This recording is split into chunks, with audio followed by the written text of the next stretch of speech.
Assalamualaikum warahmatullahi wabarakatuh.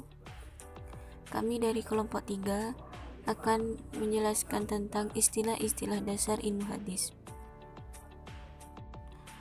Istilah yang mirip secara arti dengan hadis. Hadis seringkali disinonimkan dengan beberapa macam istilahnya, seperti sunnah, khobar, dan asar. Yang pertama yaitu as-sunnah. Sunnah secara etimologis berarti jalan yang lurus dan berkesinambungan yang baik. Sedangkan secara terminologis terdapat perbedaan pendapat mengenai pengertian sunnah sebagai berikut. Yang pertama yaitu definisi ulama hadis. Sunnah adalah setiap apa yang ditinggalkan atau diterima dari Rasulullah SAW berupa perkataan, perbuatan, takrir, sifat fisik atau akhlak atau perkehidupan, baik sebelum beliau diangkat menjadi rasul maupun sesudah kerasulan beliau. Kemudian yang kedua yaitu definisi ulama usul fikih. Sunnah adalah seluruh yang datang dari Rasulullah SAW selain Al-Quran, baik berupa perkataan, perbuatan atau takrir yang dapat dijadikan sebagai dalil untuk menetapkan hukum syara. Kemudian selanjutnya yaitu khobar. Khobar menurut bahasa berarti al-naba, yaitu berita. Sedangkan pengertiannya menurut istilah terdapat 3 pendapat, yaitu khobar adalah sinonim dari hadis, yaitu sesuatu yang disandarkan kepada Nabi SAW dari perkataan, perbuatan, takrir, dan sifat. Khobar berbeda dengan hadis. Hadis adalah sesuatu yang datang dari Nabi SAW, sedangkan khobar adalah berita dari selain Nabi SAW. Atas dasar pendapat ini, maka seseorang ahli hadis atau ahli sunnah disebut dengan muhaddis. Sedangkan mereka yang berkecimpung dalam kegiatan sejarah dan sejenisnya disebut dengan ahbari. Khobar lebih umum daripada hadis. Hadis adalah sesuatu yang datang dari Nabi SAW, sedangkan khobar adalah sesuatu yang datang dari Nabi SAW atau dari selain Nabi SAW atau orang lain. Kemudian asar. Asar secara etimologis berarti baqiyat al-syai', yaitu sisa atau peninggalan sesuatu. Sedangkan pengertiannya secara terminologis terdapat 2 pendapat, yaitu asar adalah sinonim dari hadis, yaitu segala sesuatu yang berasal dari Nabi SAW. Asar berbeda dengan hadis, yang mana pengertian asar adalah sesuatu yang disandarkan kepada sahabat dan tabi'in yang terdiri atas perkataan atau perbuatan. Unsur-unsur dalam hadis ada matan, sanad, dan rawi. Sanad menurut bahasa berarti sandaran, tempat atau bersandar, sedangkan menurut istilah berarti jalan yang menyampaikan kepada jalan hadis.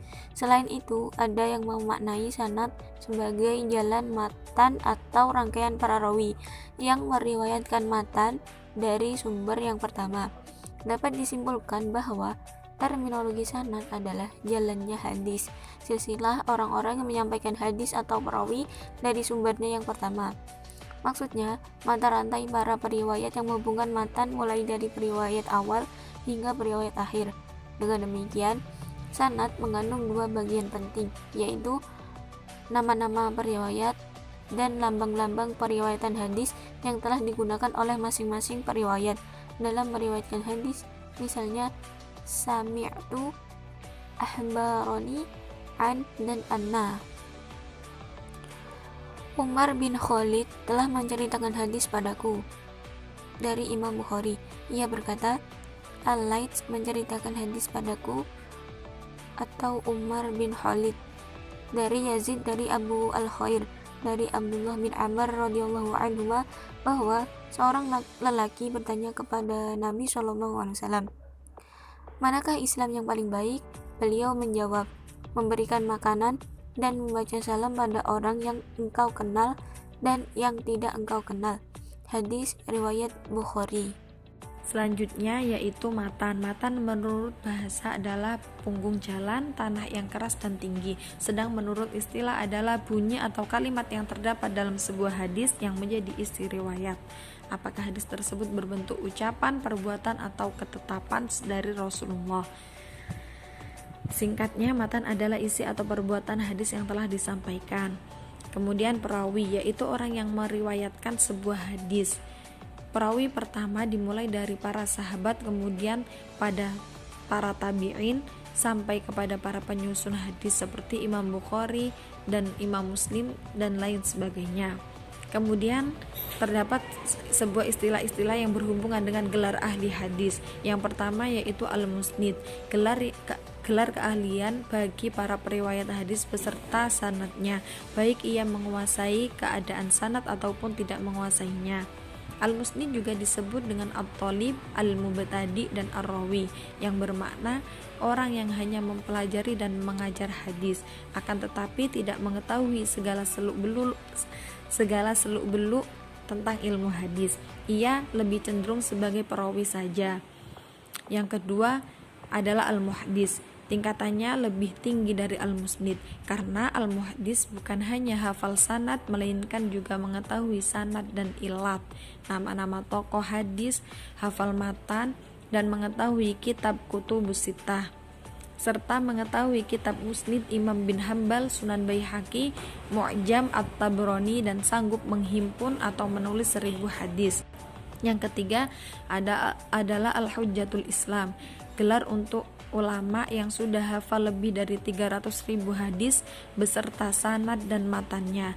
Ulama-ulama yang sudah mencapai derajat ini diantaranya adalah Imam Ghazali, Imam Ibnu Hajar Asqalani, Imam Nawawi, dan masih banyak lagi.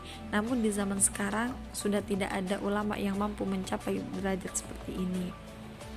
Yang keempat adalah al-hakim, yaitu suatu gelar keahlian bagi para pakar hadis yang menguasai seluruh permasalahan hadis, baik matan yang diriwayatkannya maupun sanadnya, mengetahui perihal para perawi hadis yang adil dan yang tercela, dan mengetahui biografi para perawi, guru-guru para perawi, dan serta muridnya.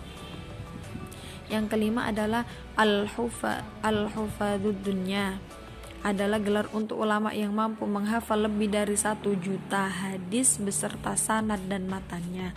Ulama yang mencapai derajat ini adalah Imam Ahmad bin Hambal, murid dari Imam Syafi'i. Yang keenam adalah al-hafidh, yaitu gelar tertinggi tokoh hadis. Di antara kriterianya adalah mengetahui dengan rinci sunnah-sunnah Rasulullah dan dapat membedakan sanad-sanad hadis dan dapat mempertahankan setiap ahli ma'rifat tentang keabsahan hadis. Yang ketujuh yaitu Amir al-Mu'minin, yaitu sesungguhnya gelar yang diberikan kepada para khulafaur rasyidin, yaitu Abu Bakar As-Siddiq, Umar bin Khattab, Utsman bin Affan, dan Ali bin Abi Thalib. Amir al-Mu'minin dalam konteks ini bermakna pemimpin umat Islam dalam pemerintahan dan agama. Gelar Amirul Mu'minin dalam hadis tidak berkaitan dengan kekhalifahan secara formal dalam politik, akan tetapi berkaitan dengan penguasaan seorang ahli hadis. Gelar Amirul Mukminin dalam ulama hadis yaitu gelar tertinggi pada masa tertentu sebagai seorang penghafal hadis dan mengetahui ilmu dirayah dan riwayat hadis, sehingga ia menjadi imam atau raja hadis yang banyak dikagumi oleh para ulama. Dan yang terakhir adalah Thalib al-Hadis. Thalib al-Hadis yaitu gelar yang diberikan kepada orang yang memulai karirnya dalam bidang hadis.